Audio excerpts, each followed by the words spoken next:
Hi, I'm the 3 Minute Sociologist. Today I'd like to talk to you about deviance.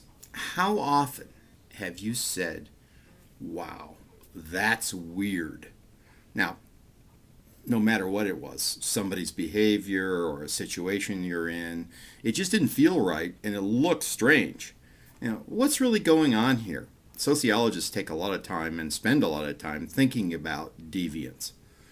It's in part of your personal collection of experiences, and it's you've learned that there are certain things that are right or wrong in society, and when you see something that departs from that, hey, it looks weird to you and it looks like deviance. So how do sociologists see this anyway? Well, let's take a look at a couple of things.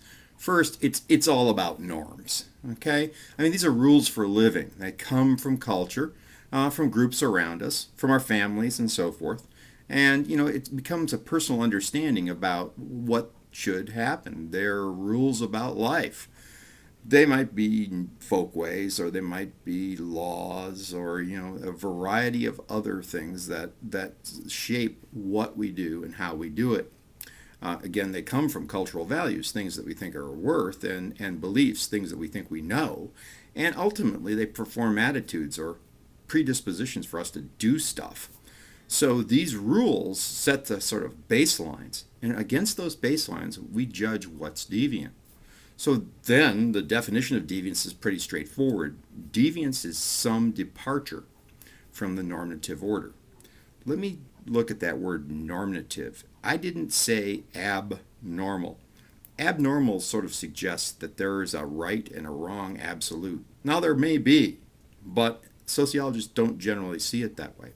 They generally see the normative order as a social construction, and then things that depart from it as deviant. Not necessarily right or wrong, just simply deviant, a departure from that normative order.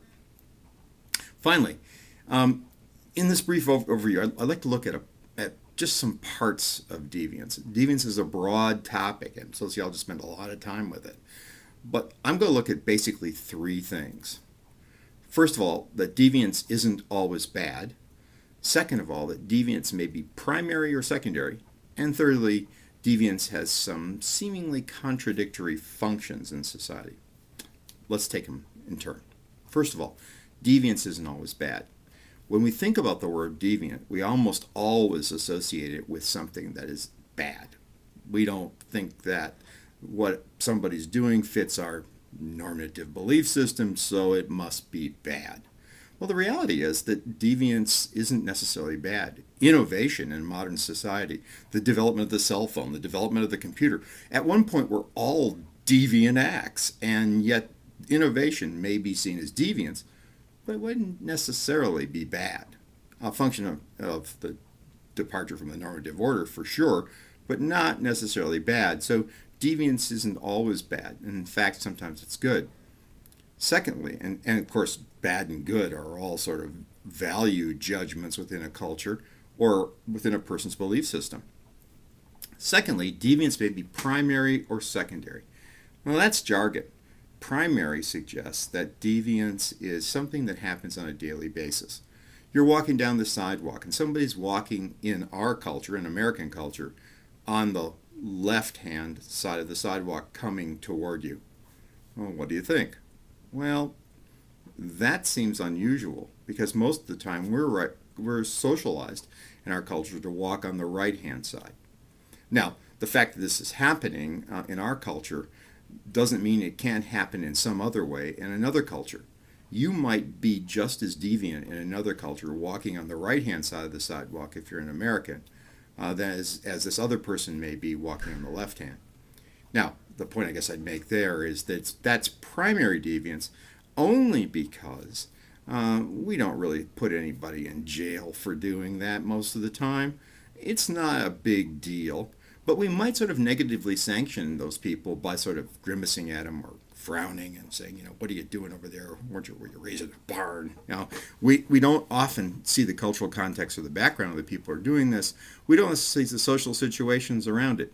We just see it as sort of a daily departure from the normative order. And we've got a lot of that going on a daily basis, and we learn to live with it.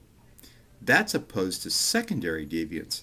in which people are living a lifestyle of deviance. They've defined some departure from the normative order, and they tend to live in it. People who work in the skunk works, which is a group of people that are innovators, are deviants. In fact, very often they're moved aside into a part of the organization so they won't influence everybody else, but their main goal is just to come up with new ideas. And in that sense, their defined job, and to some degree their way of life, is to produce deviant thoughts, to produce innovation. In that sense, it's not only positive deviance, but it's a defined departure from the normative order, which is a lifestyle. We see this also sometimes with patterns of crime. And so we give both negative and positive sorts of values to some of these secondary deviants. When secondary deviance is defined, it's usually a lifestyle kind of a thing. People learn to live that secondary deviance. And that's what departs from the notion of primary deviance, which just suggests, hey, stuff happens in daily life. Thirdly, and this is kind of interesting too, deviance has two seemingly contradictory functions. One function is pretty obvious. When people deviate the normative order, they break laws, okay? They intentionally do something that they believe is wrong relative to the normative order. We negatively sanction them. Or if it's something that's really positive, like innovation, we positively sanction them.